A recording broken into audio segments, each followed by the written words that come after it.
अमृत तो राक्षस लेके चले गए। भगवान ने समझाया धैर्य रखो, कुछ व्यवस्था बनाते हैं, कुछ व्यवस्था बनाते हैं। दैत्य जिधर भागे जा रहे थे,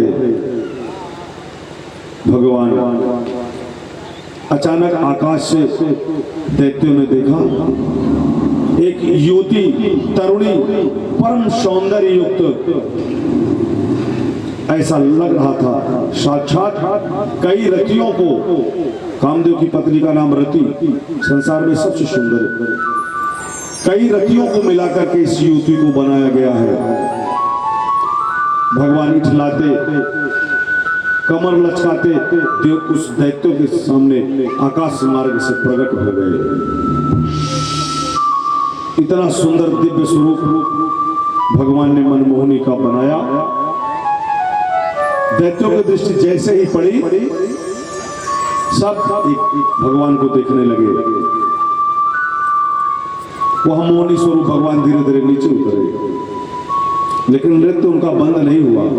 मस्त थे, वो नाच रहे थे और दैत्यों से बात कर रहे थे।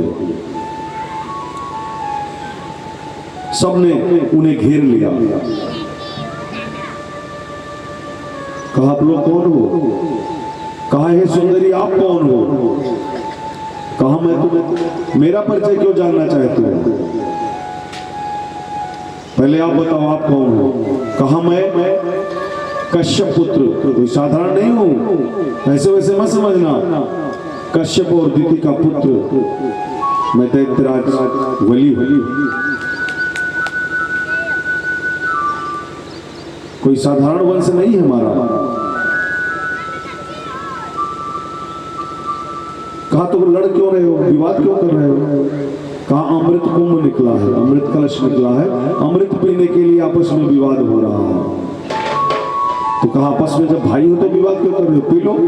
कहा ये तो समस्या है, जो बड़ा है कहता है मैं पीऊंगा, छोटे बेचारे परेशान हैं, अब इसका निर्णय कौन करे, आप पिला दो। कहा आप तो कहते हो मैं बहुत बड़े योग्य ऋषि की संतान हूं, तुम्हारे अक्ल नहीं है। कहा क्या हुआ?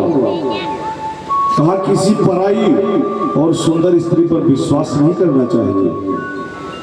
इतनी सहजता से मेरे ऊपर विश्वास कैसे कर लिए?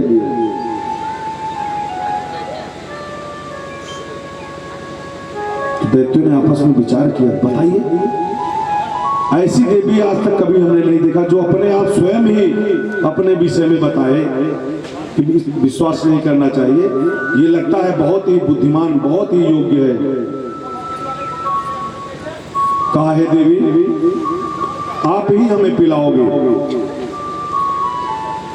कहा विचार कर लो भाई, मान लीजिए मैं स्वयं पी गई तो?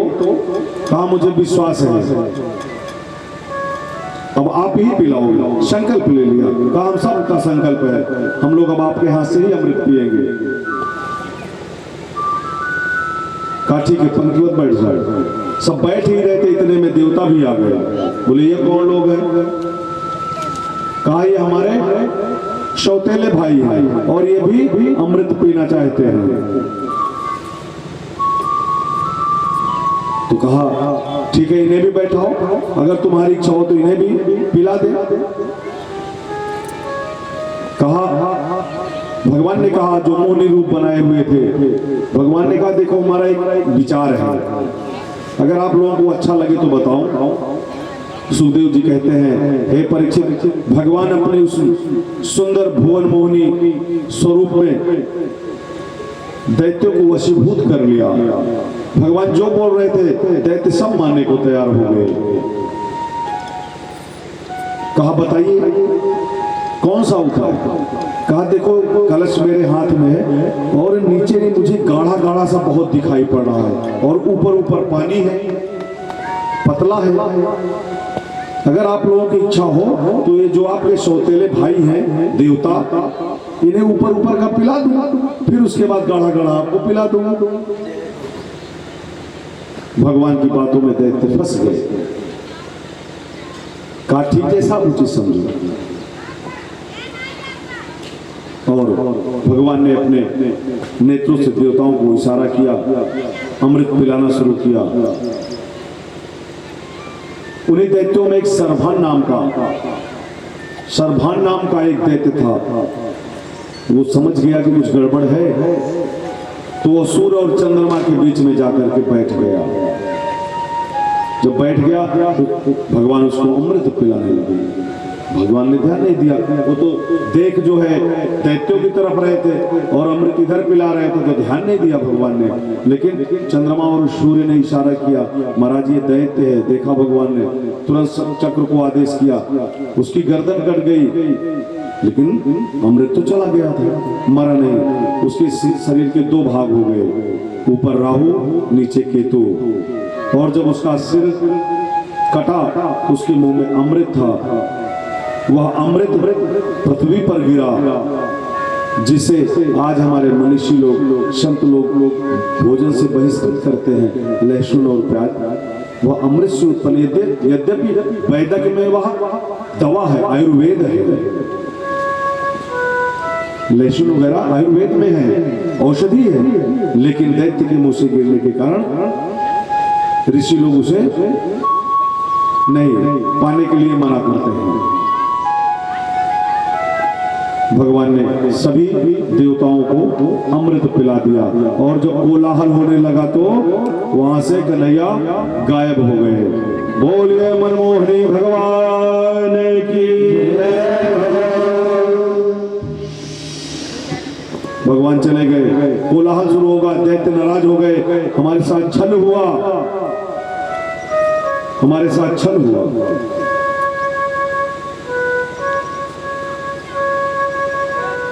युद्ध शुरू हो गया, भीषण युद्ध शुरू हुआ। भाई देवता तो अमृत पी लिए थे, वो तो ताकतवर हो गए थे, वो काहे किसी को डरे। दैत्यों को मार के परास्त कर दिया, सभी दैत्यों का वध कर दिया। राजा बलि से सब मारे गए। देवता अपना इंद्रलोक लेकर के निवास करने लगे। इधर जब उनके गुरुदेव सुखदेव जी कहते हैं, परीक्षित,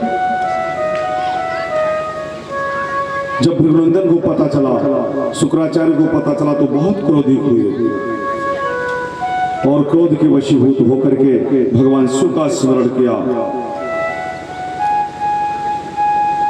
भगवान शिव ने उन्हें मृत संजीवनी विद्या प्रदान की थी, और उसी विद्या से सभी दैत्यों को पुनः जीवित करवा दिया। और पुनः देवासुर संग्राम हुआ। देवासुर संग्राम में राजा बलि ने त्रैलोक जीत लिया, इंद्र को मार के भगा दिया, पुनः इंद्र का राजा हो गया, त्रैलोक का राजा हो गया।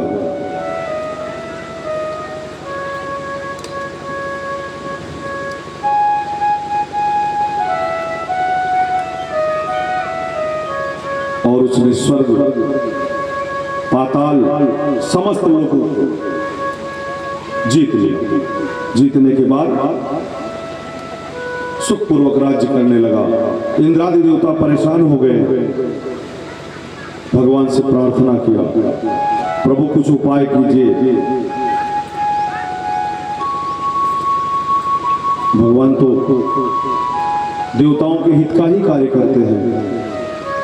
प्राचीन काल में भगवान ने कश्यप जी को और अदिति को वरदान दिया था, मैं तुम्हारा पुत्र होकर के आऊंगा।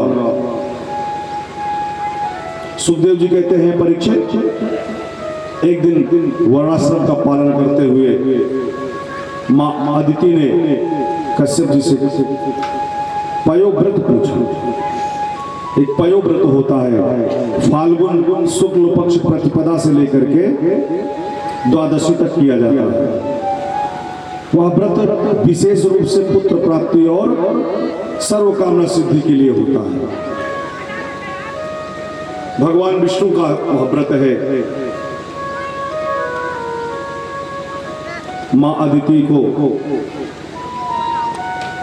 कश्यप जी ने पयोव्रत का विधि बताया, कैसे करना है और कैसे भगवान का स्मरण करना है। उसमें केवल दूध पी करके ही रहा जाता है, और 12वें दिन जहां सूकर इत्यादि मिट्टी खोदे हो, उस मिट्टी को अपने पूरे शरीर पे मल करके गंगा नदी में या पवित्र नदी में भगवान वासुदेव का नाम लेते हुए स्नान करके और भगवान विष्णु का विधिवत पूजन करना चाहिए। वही पयोव्रत है, सिद्ध व्रत है, कामना सिद्धि व्रत है। नमः तुभ्यं भगवते पुरुषाय महीयसे सर्वभूत निवासाय वासुदेवाय साक्षिणे। मां अदिति ने विधिवत व्रत किया, भगवान से प्रार्थना किया। भगवान प्रकट होकर के मां अदिति को वरदान दिए। कहा, हे मां,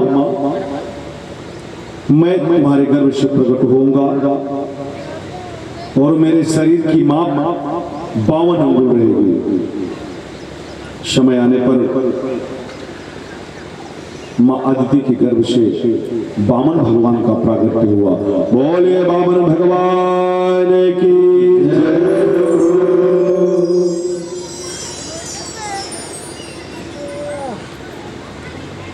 वामन भगवान का प्रागट्य हो गया। ऋषि इत्यादि सब लोग सब इकट्ठा हुए कश्यप जी के यहाँ। कहा, आपके यहाँ पुत्र प्राप्ति हो गई, समय हो गया है, बालक का उपनयन संस्कार होना चाहिए। हमारे आपके यहाँ सनातन धर्म में गर्भ से लेकर के इस संसार को छोड़ने तक 16 संस्कार होते हैं। उसी में एक उपनयन संस्कार है, यज्ञोपवीत। 11 वर्ष में हो जाना चाहिए, 9 वर्ष में हो जाना चाहिए। भगवान वामन का सभी ऋषियों ने उपनयन संस्कार करवाया। मां भवानी पार्वती उन्हें भिक्षा प्रदान की, अन्नपूर्णा ने उन्हें भिक्षा प्रदान किया और वह भिक्षा अपने गुरुदेव बसपन को बृहस्पति को देने लगे। बृहस्पति जी आचार्य थे उपनयन के। बृहस्पति जी ने कहा, इससे काम नहीं चलेगा। बृहस्पति तो जानते थे कि साक्षात वामन भगवान है, भगवान महाविष्णु कन्हैया है। कहा, इस भिक्षा से काम नहीं चलेगा। बोले फिर? बोले, मुझे त्रैलोक के चाहिए, त्रैलोक का सामर्थ्य चाहिए, मुझे इंद्र का इंद्रलोक चाहिए। कहा, ठीक है, धैर्य रखिए, ले आता हूं। और भगवान वहां से छाता लिए, दंड दबाए, हाथ में कमंडल और चल पड़े। और इधर राजा बलि 100वां यज्ञ कर रहे थे। अगर उसका 100 यज्ञ पूर्ण हो जाता तो इंद्र को विवश हटना पड़ता वहां से, इंद्र लोग त्याग करना पड़ता। जो 100 अश्वमेध यज्ञ कर लेता है वह इंद्र का पदाधिकारी हो जाता है। इस बार कलयुग के बीतने के बाद राजा बलि ही इंद्र हो गए। भगवान ने कहा, पहुंच गए राजा बलि की यज्ञशाला में। दूर से ही राजा बलि ने देखा कोई दिव्य महापुरुष आ रहा है। कोई तपस्वी 52 अंगुल के थे, भगवान वामन अवतार हुआ था। देखा दूर से, साक्षात तपस्या की मूर्ति लग रहे थे। जैसे ही यज्ञशाला में प्रवेश हुए भगवान वामन, सबने उनको प्रणाम किया। राजा बलि ने उन्हें आसन दिया। कहा, बैठिए महाराज, कैसे आना हुआ? आप तो बड़े दिव्य महापुरुष लग रहे हो, बड़े तपस्वी लग रहे हो। अब भगवान जो है उनको उनकी प्रशंसा करने लगे। कहा, रे आपके तो कुल में बड़े श्रेष्ठ लोग पैदा हुए, हिरणाक्ष हुए, हिरण्यकश्यप हुए। आप प्रहलाद के पौत्र हैं, विरोचन के नाती हैं, विरोचन के पुत्र हैं। आप तो बड़े भाग्यशाली हैं। बड़ी प्रशंसा करने लगे। तो राजा बलि ने कहा महाराज बड़ी प्रशंसा कर रहे हो, क्या बात है, कुछ चाहिए? कहा नहीं हमें कुछ चाहिए वही नहीं। कहा नहीं जो कुछ इच्छाओं मांग लो, धन दौलत जागीर पृथ्वी जो कुछ आपको चाहिए, लेकिन महाराज ऐसा मांगना कि दोबारा किसी से मांगना ना पड़े, मांग लो। भगवान ने कहा नहीं हमें कुछ नहीं चाहिए, बस ऐसे ही जा रहा था, मैंने सोचा आपसे मिलता चलो। तो राजा बलि हंसने लगा। कहा महाराज ब्राह्मण बिना किसी कार्य के किसी के यहाँ नहीं जाता, कुछ ना कुछ तो महाराज संकल्प लेके निकले ही होंगे। कहा जब बहुत कह ही रहे हो तो ठीक है मैं कुछ मांग ही लेता हूं। कहा मांगो क्या चाहिए? कहा ज्यादा कुछ नहीं चाहिए, मुझे अपने इन्हीं पगों से इन्हीं पैरों से 3 पग जमीन चाहिए। राजा बलि जोर से हंसने लगा। सुखदेव जी कहते हैं हे परीक्षित, कभी भी किसी को छोटा नहीं समझना चाहिए और ब्राह्मण को कभी भी भूल करके भी छोटा नहीं समझना चाहिए।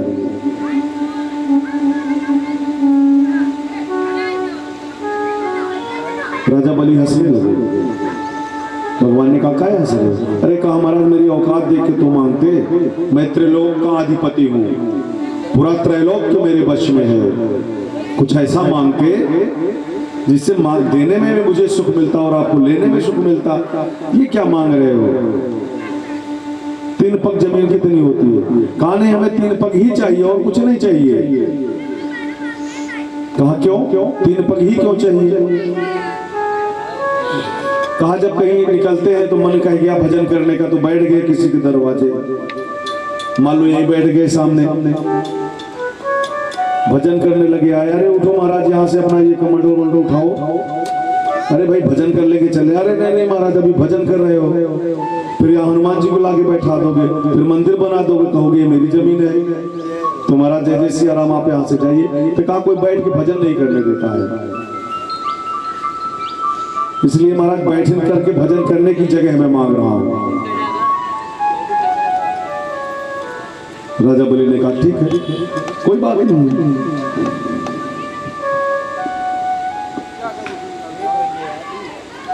कहा ठीक है आप जहां इच्छा हो आपकी वहां से मांग लो, वहां से नाप लो, हमारा सारा भूमंडल ही है, नाप लो।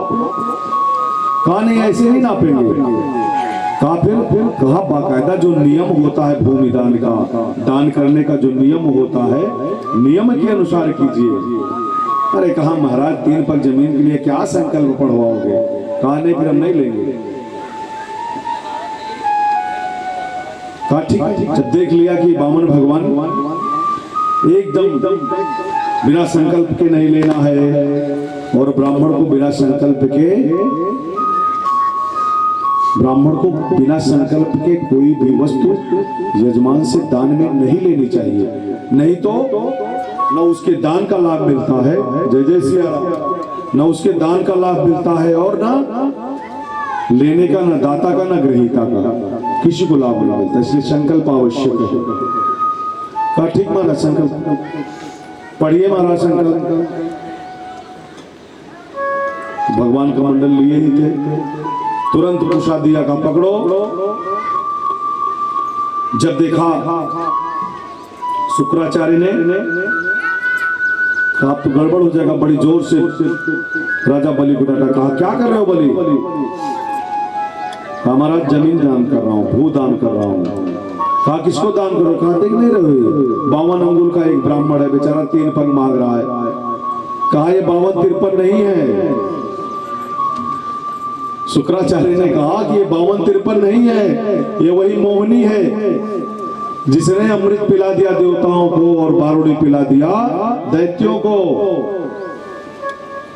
ये वही कन्हैया है, वही छलिया है, भगवान विष्णु है। ये क्या हो? राजा बलि ने कहा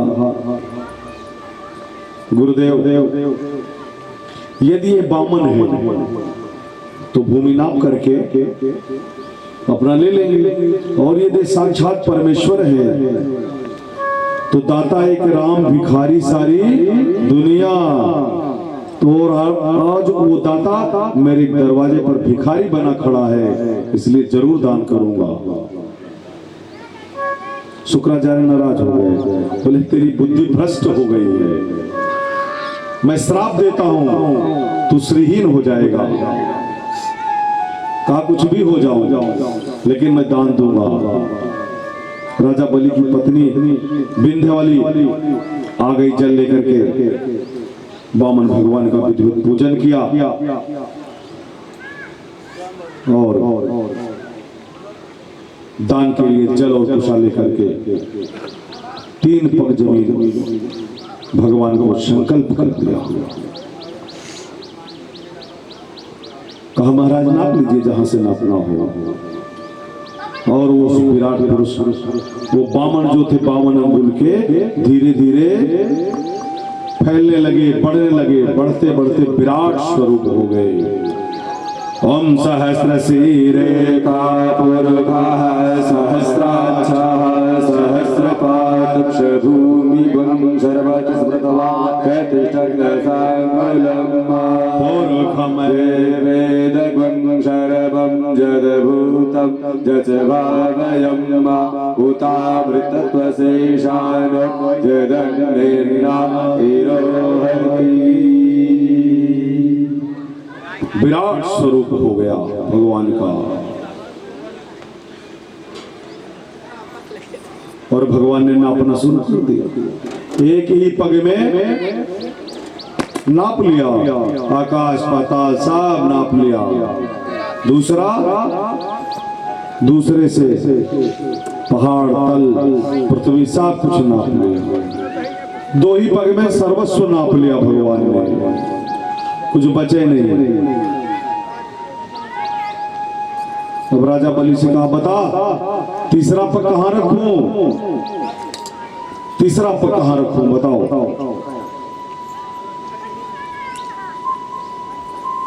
राजा बलि दानवीर थे, उनकी पत्नी भी उनके साथ थी।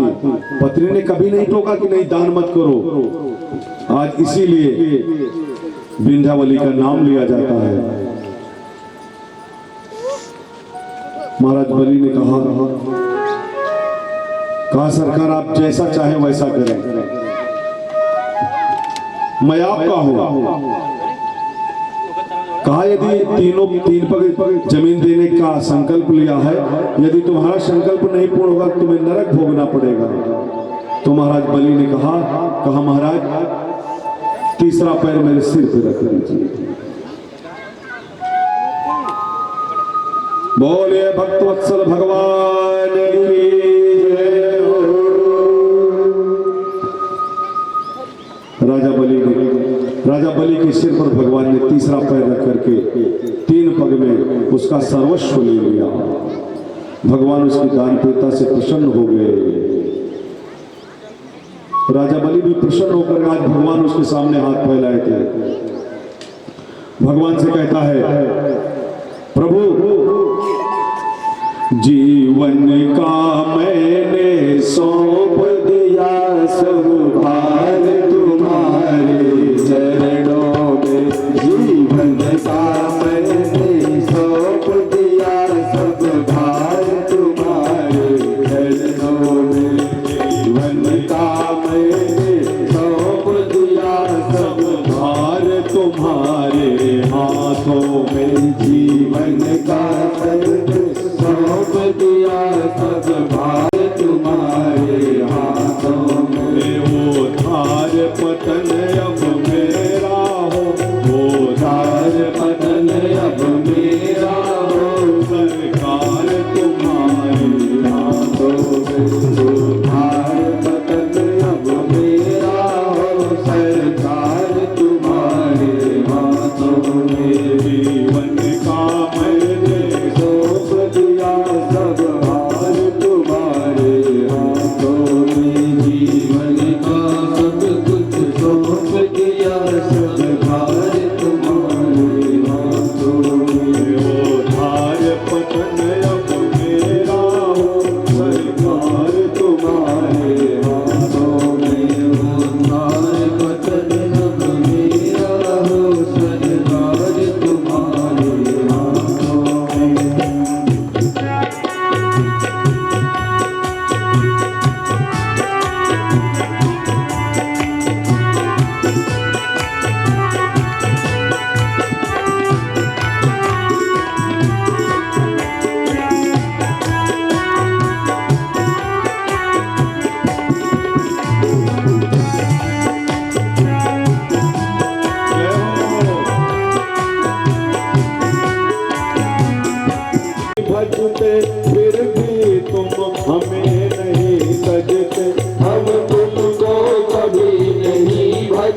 सब भाग तुम्हारे हाथों में, जीवन का सब कुछ सौंप दिया, सब भाग तुम्हारे हाथों में। उद्धार पतन अब मेरा हो, सरकार तुम्हारे हाथों में। उद्धार पतन अब मेरा हो, सरकार तुम्हारे हाथों में। उद्धार पतन अब मेरा हो, सरकार तुम्हारे हाथों में। उद्धार पतन अब मेरा हो, सरकार तुम्हारे हाथों में। बोले वृंदावन बिहारी लाल की जय।